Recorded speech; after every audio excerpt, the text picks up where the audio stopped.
Hello, everyone. Welcome back to the GSMC Basketball Podcast, brought to you by the GSMC Sports Network. As always, I'm your host, Merab Fatemi. Getting right back into it. In this segment, we're going to take a look at the Golden State Warriors falling to the San Antonio Spurs last night in what was honestly one of the best finishes I've seen all season long. Harrison Barnes with a game-winning three-pointer to lift the Spurs over the Warriors in spectacular fashion. Barnes finishing with 20 points, 6 of 9 from three-point range. He was contributing all night long from the offensive end. On top of that, they had Stephen Castle with 21 points, Keldon Johnson with 21 points. Overall, just spreading the offense around very well.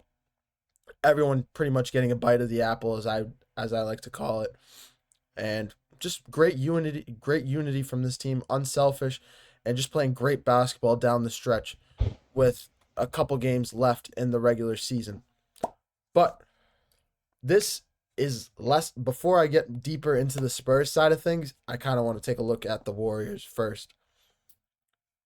This was a crucial loss for the Warriors, I'd say, with 3 games left to go in the season, in a tied situation in the Western Conference with 3 other teams in the Memphis Grizzlies, the Los Angeles Clippers, and the Denver Nuggets.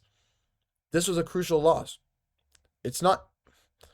This could be the deciding factor in where the Golden State Warriors end up in the Western Conference in terms of seeding, where they seed up. If they end up in the play-in tournament, this could be a major reason why they end up there. But in this one, Steph Curry doing the best he can with 30 points. Jimmy Butler having his best offensive performance, I'd say, since joining the Golden State Warriors, finishing with 28 points. He's been kind of quiet all season long so far. We know Jimmy Butler really gets his title, he pays his worth really comes in the playoffs with the title playoff Jimmy. And we've been waiting for that for the last 2 years or so. Last year we didn't see it because he was injured with the Miami Heat. But this year, this is why the Warriors brought him in, why the Warriors wanted him, why the Warriors wanted another piece to bring in with Steph Curry to relieve some of the load from Steph Curry. They brought Jimmy Butler in for that reason, especially come playoff time, and he's starting to turn it on with the season coming to a close slowly but surely. Like I said last night with 28 points. Another player that's been playing pretty well for them, but kind of had a little bit of a slow night last night was Brandon Podziemski. Brandon Podziemski deserves all the credit in the world. These last 2 weeks or so, playing phenomenally against the Lakers, against the Rockets, he's against the Nuggets. He's been playing phenomenally, averaging between 15 to 20 points over the last 6 games or so. But last night, only having 7 points, struggling a little bit from three-point range, not having his best shooting day. It wasn't the best performance from him. And I'd personally say that was the biggest reason why the Warriors fell in this one. Of course, Steph and Jimmy Butler continuing to do the best they can, but it was the Spurs that ended up pulling this game out. Getting back to the Spurs side of things, it's been unfortunate for them. They have a good roster, I'd say, with De'Aaron Fox, Victor Wembanyama, veteran in Chris Paul. They're still a great team. However, the biggest thing with them this season has been their injuries. Wembanyama out indefinitely with blood clots. De'Aaron Fox has been announced out indefinitely, I believe with an ankle injury. Yeah, De'Aaron Fox he's a phenomenal talent with a midseason trade from the Sacramento Kings around the same time that Jimmy Butler was traded. Um, Overall, he's been phenomenal. He didn't get enough of a chance this season to really prove his worth. While he was playing, he played well. Do not get me wrong, but his season was absolutely cut short with the San Antonio Spurs, and it's a little bit of a bittersweet thing, I'd say. It was a little bit of an opportunity to kind of revamp this roster come the off season, an opportunity to revamp their offense with a high draft pick in this year's draft. There have been rumors that Cooper Flag could end up in San Antonio this in the NBA draft this season. If that happens, the NBA could be, I'm gonna watch my language, but the NBA could be in a tough spot. The San Antonio Spurs, if the San Antonio Spurs can couple Cooper Flag with Victor Wembanyama, the Western Conference is in a world of trouble. Not only would it take a little bit of the pressure on the offensive glass from Wembanyama, but it would also give another scoring threat for the San Antonio Spurs with Cooper Flag. Cooper Flag has been proving his worth with the Duke Blue Devils all season long. Arguably the top pick in the NBA, the upcoming NBA draft. On the offensive end, on the defensive end, facilitating the offense. We saw it in the Final Four and the Elite Eight matchups for the Duke Blue Devils. And he's overall just he's a freshman at the moment as well. He has NBA. We've seen him play against NBA players since he was about 15 years or so. Now he's 19, 20 years old. He's going to be a phenomenal talent in the NBA, and there's so much upside to him. He has so much potential, putting him as the top prospect in this year's NBA draft, I'd say.